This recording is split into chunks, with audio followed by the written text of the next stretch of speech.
Hello friends, स्वागत है आपका किताबों की आवाज़ में। आज हम बात करेंगे एक बेहतरीन किताब जिसका नाम है I don't love you anymore, जिसका मतलब है मैं तुमसे अब प्यार नहीं करता, जिसके लेखक हैं ऋत्विक सिंह।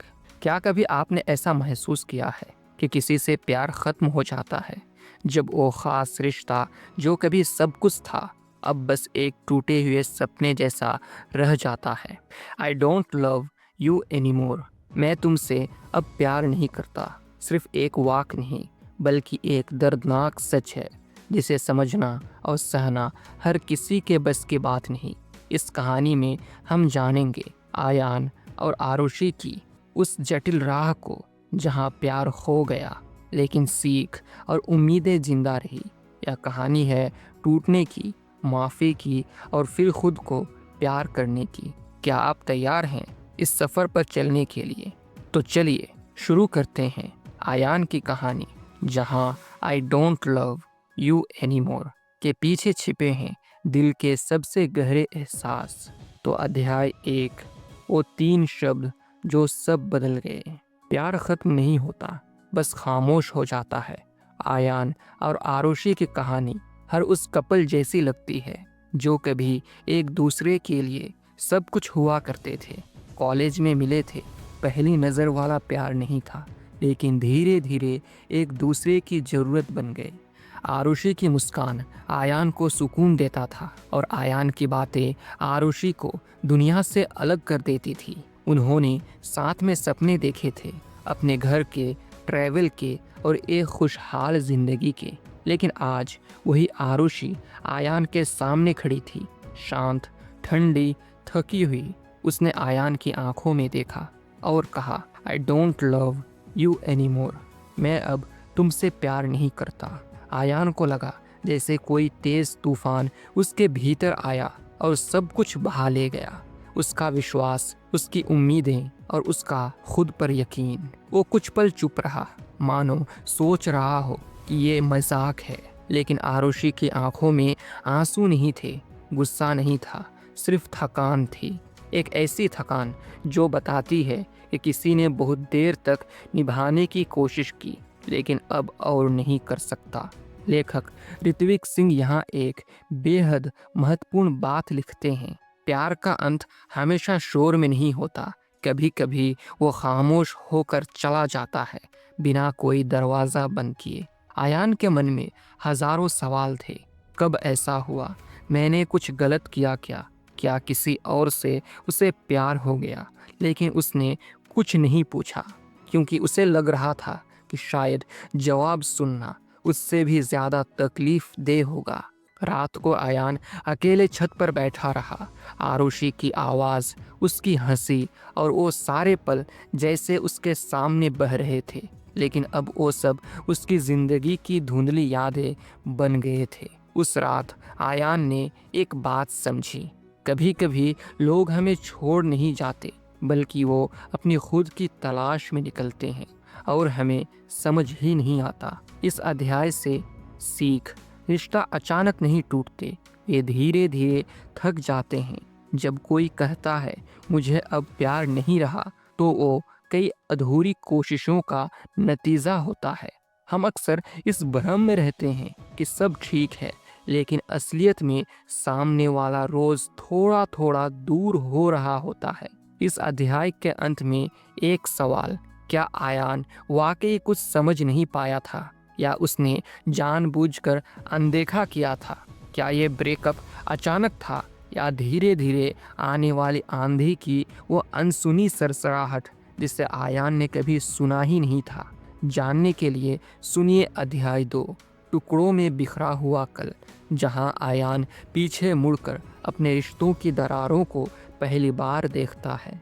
तो अध्याय 2, टुकड़ों में बिखरा हुआ कल। कभी कभी जब हम पीछे मुड़कर देखते हैं तो हर मुस्कान के पीछे छुपे आंसू दिखने लगते हैं। आयान उस रात के बाद पूरी तरह बदल गया था।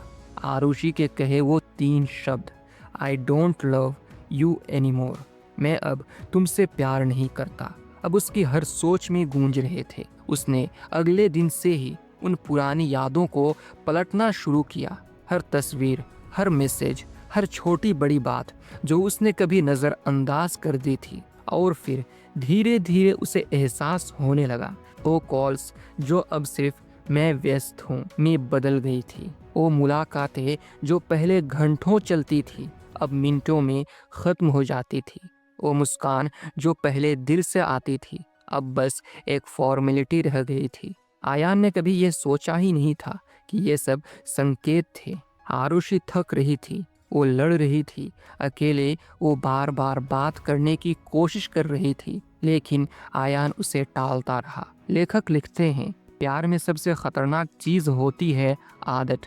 जब हम मान लेते हैं कि जो आज है वो हमेशा रहेगा। शिकायतें जो कभी कहीं नहीं गई। आरुषि ने कई बार कहा था, आयान तुम बस अपनी बातें करते हो, मेरी सुनते ही नहीं। आयान हंसकर टाल देता था। वो सोचता था प्यार में थोड़ी ना कोई हिसाब किताब होता है, पर अब वो समझ गया था, सुनना और समझना रिश्ते की रूह होती है। अकेलेपन की शुरुआत रात के अकेले पलों में आयान खुद से पूछने लगा, क्या मैं सच में इतना बदल गया था? क्या मैंने उसकी चुप्पी को कभी गंभीरता से नहीं लिया? क्या मैं सिर्फ खुद में डूबा रहा? और उसने धीरे धीरे तैरना छोड़ दिया। अब आरुषि उसके साथ नहीं था, लेकिन उसकी खामोशियां आयान के आसपास गूंज रही थी। यह अध्याय हमें सिखाता है, रिश्ते शब्दों से नहीं समझ से चलते हैं। अगर कोई चुप है तो इसका मतलब ये नहीं कि वो ठीक है।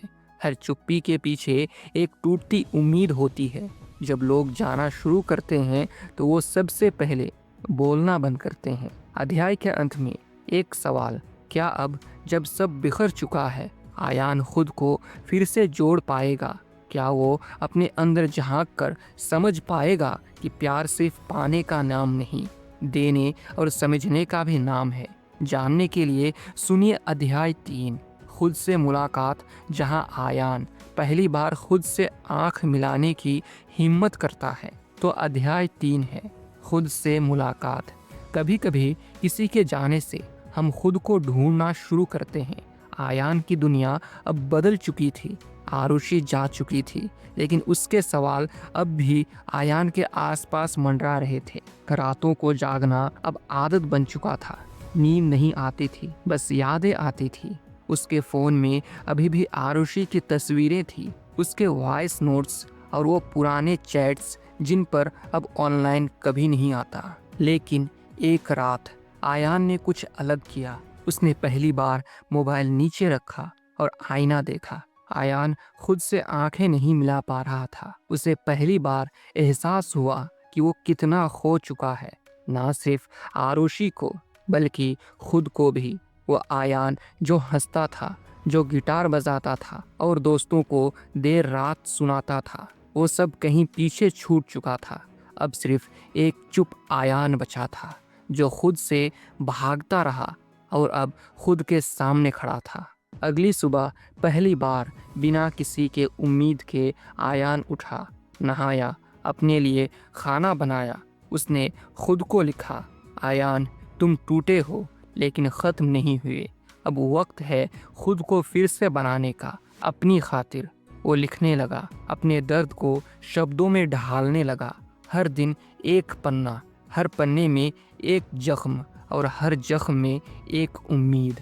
वो जिम जाने लगा, किताबें पढ़ने लगा, पुराने दोस्तों से मिलने लगा।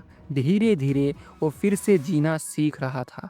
लेखक कहते हैं, खुद से प्यार करना सबसे कठिन होता है, लेकिन वहीं से असली प्यार शुरू होता है। आयान अब समझ चुका था कि प्यार सिर्फ किसी और को लेकर नहीं होता। खुद को समझना, संभालना और स्वीकार करना भी उतना ही जरूरी है। तो यह अध्याय हमें सिखाता है, जब कोई छोड़ जाए तो खुद को भी मत छोड़ो। अकेलेपन से मत डरो, वो तुम्हें खुद से मिलाने आया है। अध्याय 3 के अंत में एक सवाल, क्या आयान सच में आगे बढ़ चुका था या वो बस खुद को समझ रहा था? क्या बीते रिश्तों की यादें उसे फिर खींच लाएगी? क्या वो वाकई खुद को माफ कर पाया? जानने के लिए सुनिए चौथे अध्याय को, वो खत जो कभी भेजा नहीं गया, जहां आयान लिखता है वो सब जो आरुषि को कभी कह न सका। तो अध्याय 4, वो खत जो कभी भेजा नहीं गया। कुछ बातें कहने से ज़्यादा महसूस करने के लिए होती है और कुछ खत सिर्फ अपने लिए लिखे जाते हैं। आयान अब थोड़ा बेहतर महसूस कर रहा था। उसने खुद को संभालना शुरू कर दिया था, पर एक चीज़ अब भी अधूरी थी, बोलना। वो सब जो उसने कभी आरुषि से कह नहीं पाया। एक शाम जब बारिश हल्के हल्के खिड़की से टकरा रही थी, आयान ने एक पेन उठाया और एक कागज़। वो कोई नॉर्मल चिट्ठी नहीं थी, वो था उसके टूटे हुए दिल की डायरी का पहला पन्ना। खत की शुरुआत, प्रिय आरुषि, मुझे नहीं पता तुम ये कभी पढ़ोगी या नहीं, शायद मैं ये कभी भेजूं भी नहीं, लेकिन मुझे ये लिखना ज़रूरी है क्योंकि कुछ बातें दिल में रखने से वो जहर बन जाती है। मैं जानता हूँ मैं तुम्हें खो चुका हूँ, लेकिन क्या तुम जानती हो कि जब तुमने कहा I don't love you any more, मैं अब तुमसे प्यार नहीं करता, उस दिन मैं सिर्फ तुम्हें नहीं खुद को भी खो बैठा था। तुमने जब बातें करना बंद किया, मैं समझा तुम बस थकी हो। जब तुमने मुस्कुराना छोड़ दिया, मैं समझा तुम्हारा मूड खराब है। पर अब समझ में आता है तुम धीरे धीरे दूर हो रही थी और मैं खुद में ही खोया हुआ था। मैंने तुम्हारी तकलीफ को नज़रअंदाज किया, तुम्हारे इशारों को नहीं समझा, और ये मेरी सबसे बड़ी हार थी क्योंकि प्यार समझने का नाम होता है और मैं समझ नहीं पाया। आज जब मैं खुद को बेहतर बना रहा हूँ, मैं कोई उम्मीद नहीं रखता हूँ कि तुम वापस आओ। मैं बस चाहता हूँ कि तुम जहाँ भी रहो सुकून में रहो। आयान ने वो खत लिखा और घंटों तक उसे पढ़ता रहा। फिर उसने उसे एक पुराने बॉक्स में रखा, ना फाड़ा ना जलाया, बस संभाल कर रख दिया। क्योंकि कुछ बातें कहने के लिए नहीं, बस कभी ना भूली जाने के लिए होती है। यह अध्याय हमें सिखाता है माफ़ी मांगना हमेशा दूसरों के लिए नहीं, कभी कभी खुद को सुकून देने के लिए होती है। हर रिश्ता क्लोजर से नहीं ख़त्म होता, कुछ बस एक अधूरे पन्ने की तरह रह जाते हैं। दर्द से भागना नहीं चाहिए, उसे समझना चाहिए, जीना चाहिए ताकि हम आगे बढ़ सकें। अध्याय 4 के अंत में एक सवाल, क्या आयान सच में अब मुक्त हो चुका था या फिर वो सिर्फ जख्मों पर पट्टियां बांध रहा था जो फिर से रिसने वाले थे? जानने के लिए सुनिए अंतिम अध्याय, आखिरी अलविदा, जहां आयान अपने बीते कल से विदा लेता है लेकिन एक नई शुरुआत की ओर भी कदम बढ़ाता है। तो अध्याय 5, आखिरी अलविदा। हर कहानी का एक अंत होता है, लेकिन हर अंत एक नई कहानी की शुरुआत भी होता है। आयान अब पूरी तरह बदल चुका था, वो अब खुद को समझने लगा था। आरुषि की यादें अब जख्म नहीं सबक बन चुकी थी। वह अब भी उसे याद करता था, लेकिन अब वो यादें उसे तोड़ती नहीं थी बल्कि उसे और गहरा बना रही थी।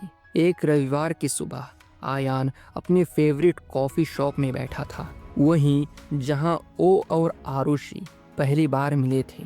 लेकिन इस बार वो अकेला था और पूरे होश में। उसने एक डायरी निकाली जिसके पहले पन्ने पर उसने लिखा, dear Ayaan, thank you for surviving. अब तुम उस प्यार के लायक हो जो तुम दूसरों से मांगते थे। कहानी में एक मोड़ तब आता है जब आयान एक किताब मेले में जाता है। वहाँ उसकी मुलाकात एक लड़की से होती है। नया रिश्ता नहीं, बस एक नई ऊर्जा। वो लड़की आरुषि जैसी नहीं थी और ना ही आयान ने उसमें वो तलाश की, क्योंकि अब आयान किसी और में नहीं खुद में पूरी कहानी देखने लगा था। एक दिन आयान ने अपने आप से कहा, अब वक्त आ गया है अलविदा कहने का। दिल से उसने उस पुराने बॉक्स से वो खत निकाला, पढ़ा, मुस्कुराया और फिर उसे एक किताब के बीच रख दिया। ना जलाया ना बहाया, बस प्यार से विदा किया। कभी कभी लोग हमारी जिंदगी में सब कुछ सिखाने आते हैं, पर रुकने नहीं, बस बदलने। यह अध्याय हमें यह सिखाता है, प्यार में सबसे जरूरी चीज़ होती है सुए से प्रेम। खोना ही हमेशा हार नहीं होता, कभी कभी ये नई जीत की शुरुआत होती है। अलविदा कहना मुश्किल होता है लेकिन ज़रूरी भी है। क्लोजर बाहर नहीं, हमारे अंदर होती है। अध्याय 5 के अंत में एक अंतिम लेकिन सबसे जरूरी सवाल, क्या आप भी किसी ऐसे रिश्ते को अब तक थामे बैठे हैं जो आपको खुद से दूर कर रहा है? क्या अब वक्त आ गया है उस बीते कल को अलविदा कहकर खुद से एक नई शुरुआत करने का? अगर हाँ, तो आयान की तरह उठिए और खुद को वो प्यार दीजिए जिसके आप सच्चे हकदार हैं, क्योंकि सबसे सुंदर रिश्ते की शुरुआत तब होती है जब आप खुद से दोस्ती करते हैं। और हाँ, अगर आपको यह समरी पसंद आई हो तो इसे एक लाइक करें और किसी एक दोस्त के साथ शेयर जरूर करें। और इसी तरह की बुक समरीज के लिए हमारे चैनल किताबों की आवाज़ को सब्सक्राइब करना ना भूलें। धन्यवाद।